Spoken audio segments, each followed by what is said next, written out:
The book Informing Business is specifically focused on how we might reform the way we conduct our education and research. So, before we go into the details of informing processes, it's useful to look at the university, and particularly the business school, as an academic informing system, which is the subject of Chapter 2.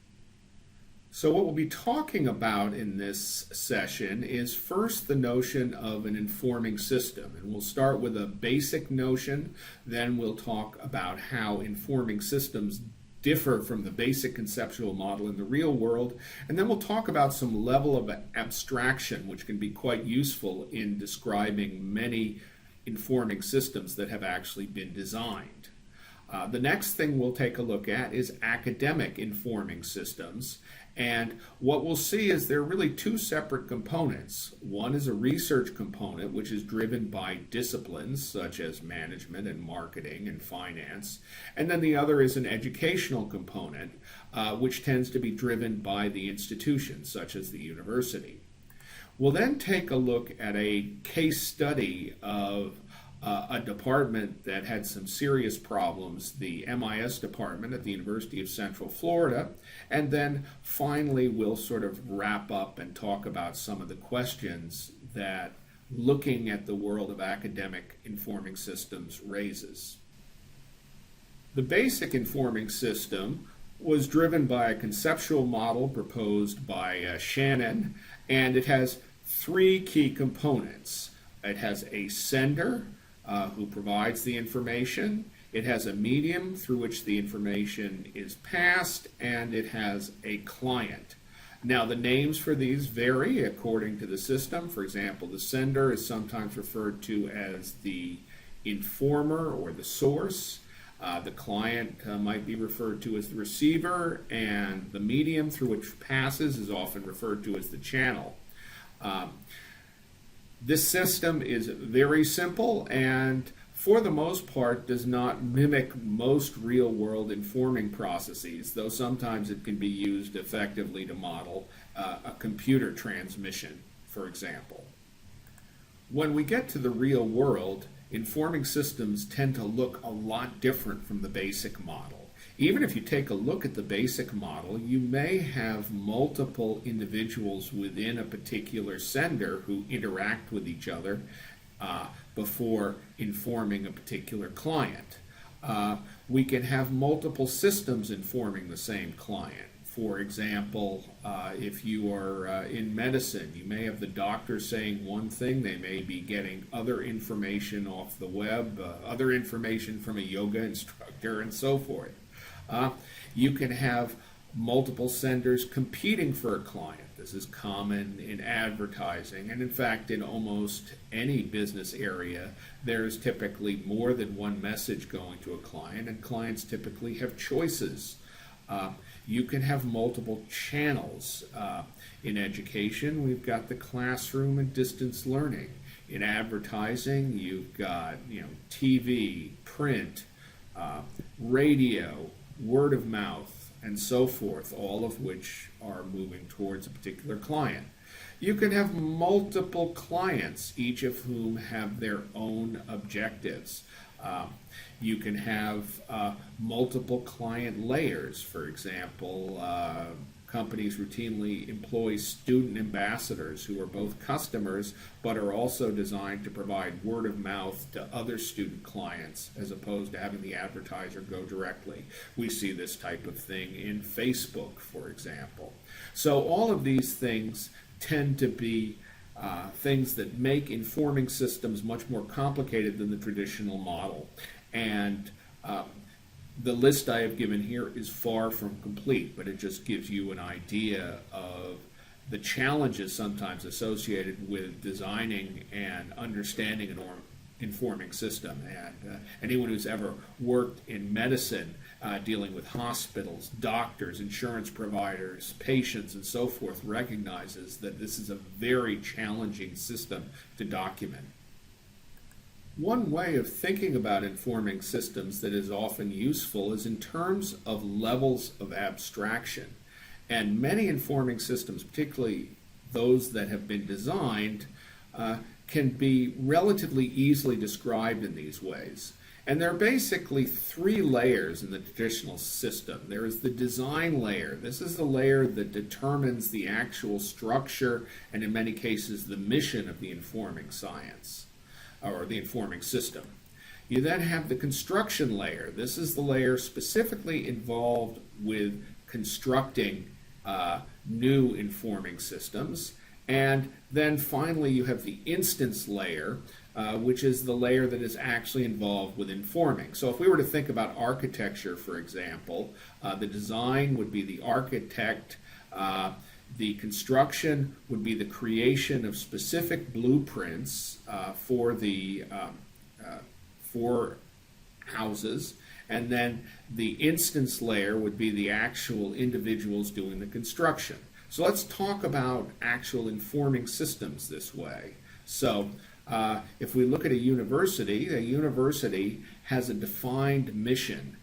This would be the design layer. This is typically handled by the upper level administrators, perhaps with input from the faculty.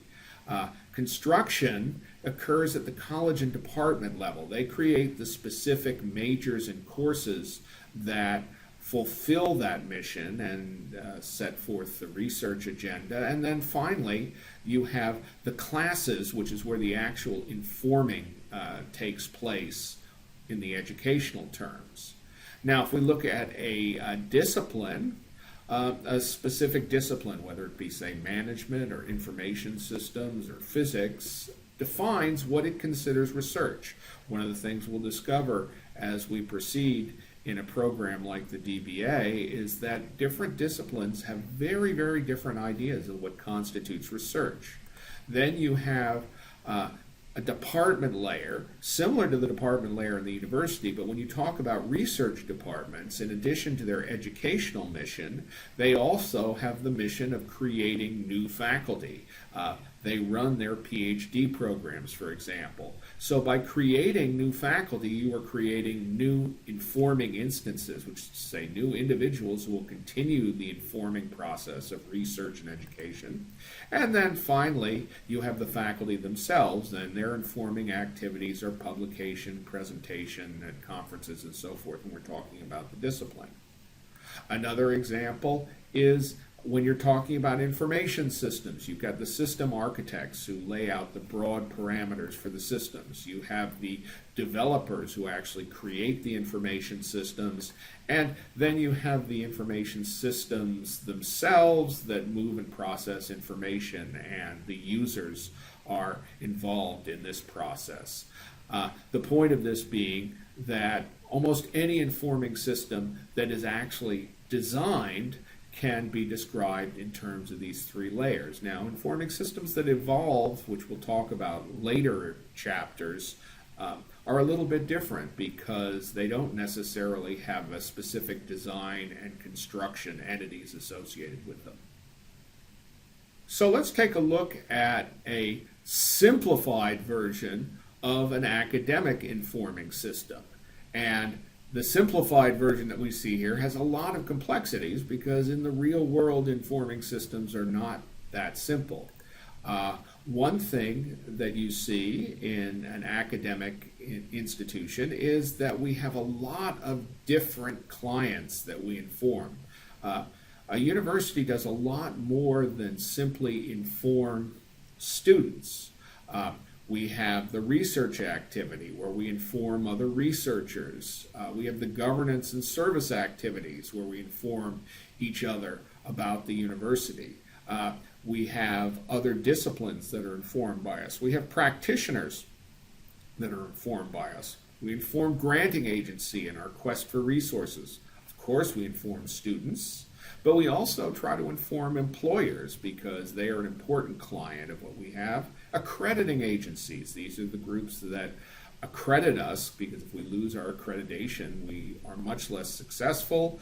Benefactors, we're always looking for gifts, ranking organizations such as U.S. News and World Report. We want to inform them so our rank goes up because that will provide us access to researchers. And of course, if you're a state university, you probably are very concerned about informing legislators as well. We also have multiple systems. If you take a look at a faculty member, the faculty member is typically torn between the disciplinary informing system, which focuses on the creation of research, and the institutional informing system, which is going to have demands for governance and service. They're going to be interested in how many students you educate, how effectively you educate them, and so forth.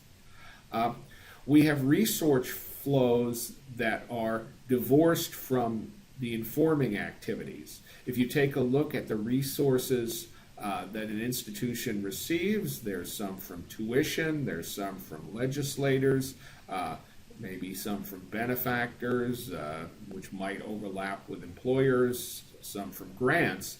The point is that a granting agency, for example, typically is not really all that aware of how effective your teaching is or how effective your research is.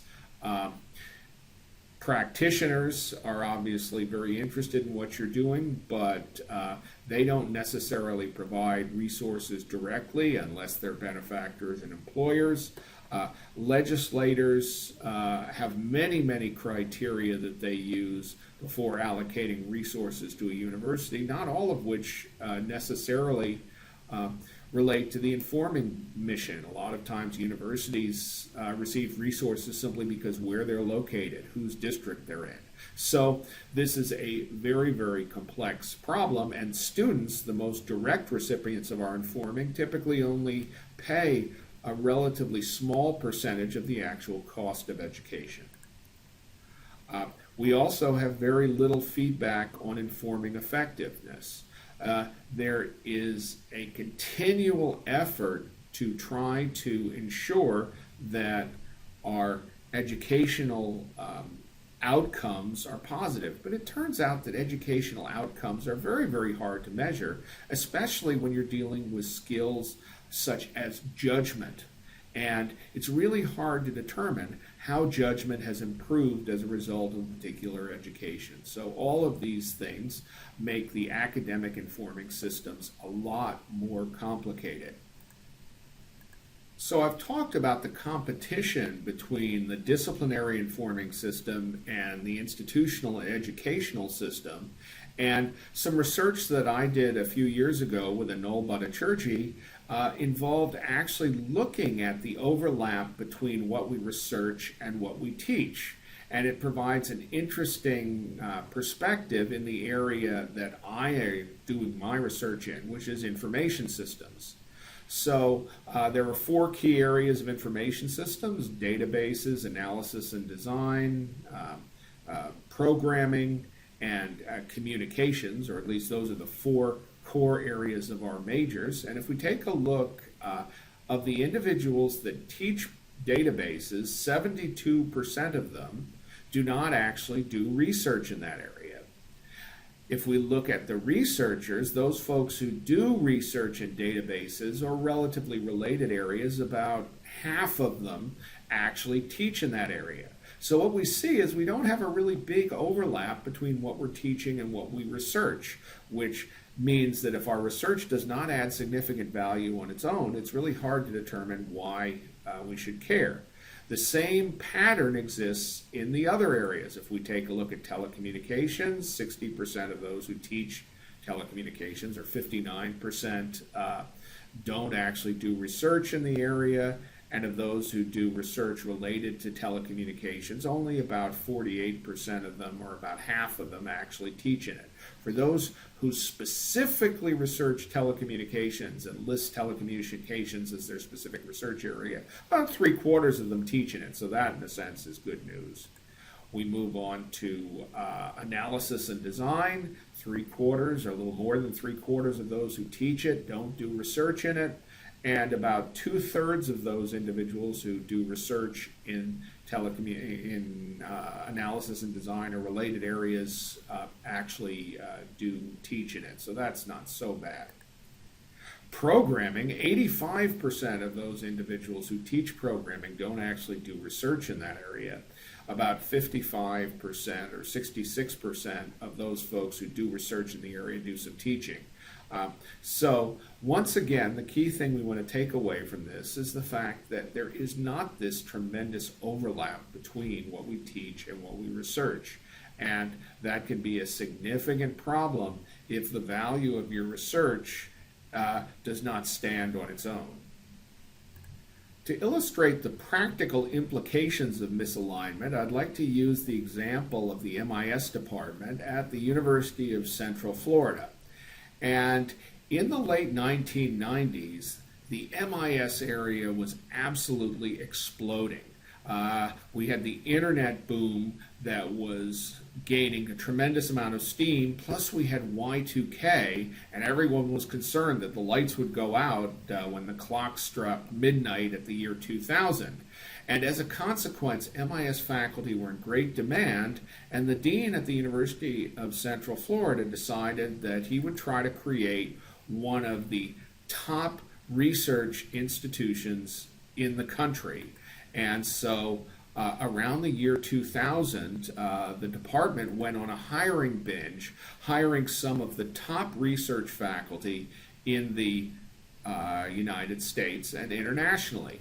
Now, when you want to hire research faculties, one of the things that you typically need to do is promise them a very low course load and avoid service courses. A lot of your research faculty do not like to teach those big intro classes. So as a consequence, one of the things the department did is it outsourced a lot of those types of courses to other areas such as computer science, which taught their basic programming course. So they had a collection of really top researchers and they had a relatively low set of courses, but that was okay because MIS was growing madly and nobody expected this to stop. Now, in the 2002 and 2003 period, what happened is demand for MIS majors absolutely plummeted.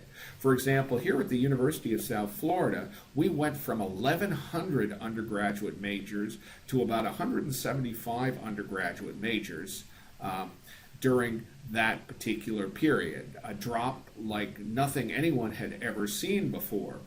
Now, in our department here at the University of South Florida, we had not outsourced all these service courses, and as a result, as majors switched to other areas such as finance, we still had a lot of teaching in total over the department.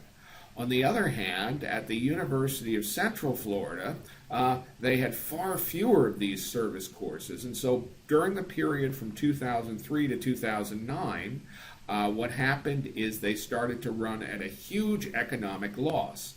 And faculty members, for the most part, do not believe the laws of physics apply to them, which is to say they believe they can continue to get lots and lots of input when they're producing relatively little output.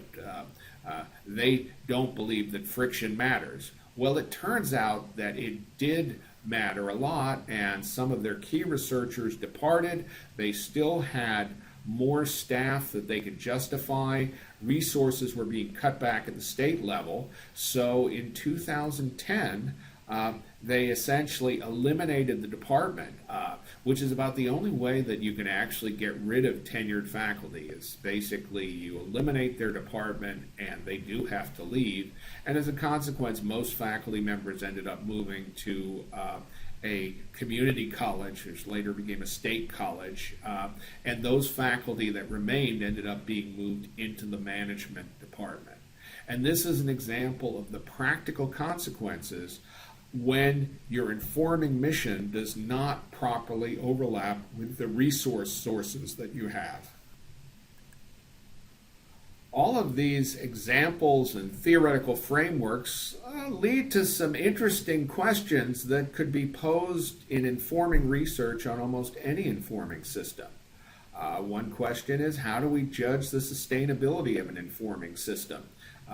Is a system likely to persist over the long run, or is it likely to be transient?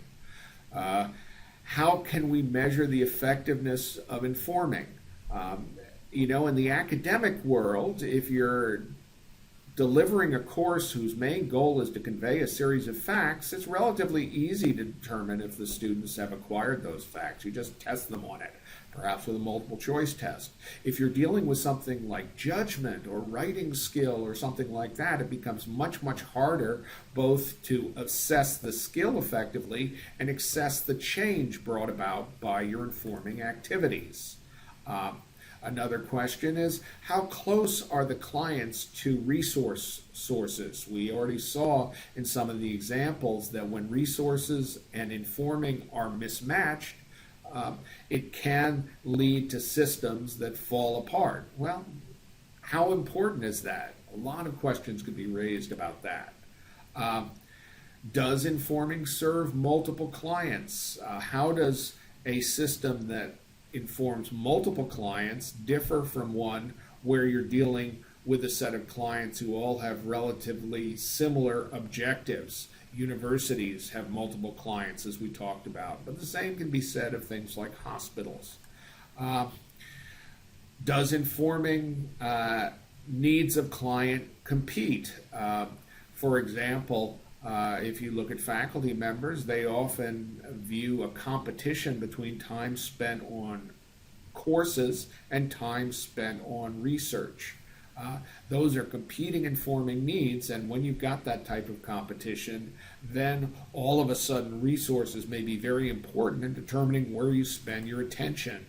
How rapidly can informing instances be created?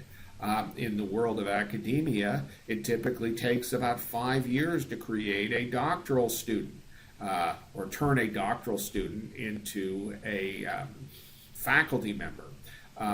That means that there's a big lag time between when demand is experienced and when you can actually fulfill it. This is something that we saw back in the information systems boom around the year 2000. And of course, what characteristics of a system constrain adaptation in the academic sense. How big a barrier to change is something like tenure? Is it a major barrier, or is it less of a barrier than we might think? These are all interesting questions, and they can be generalized to lots of different informing systems. And as you go about doing research, one of the things that's really important is starting with an interesting question, because if you have an interesting question, chances are you will create some interesting research.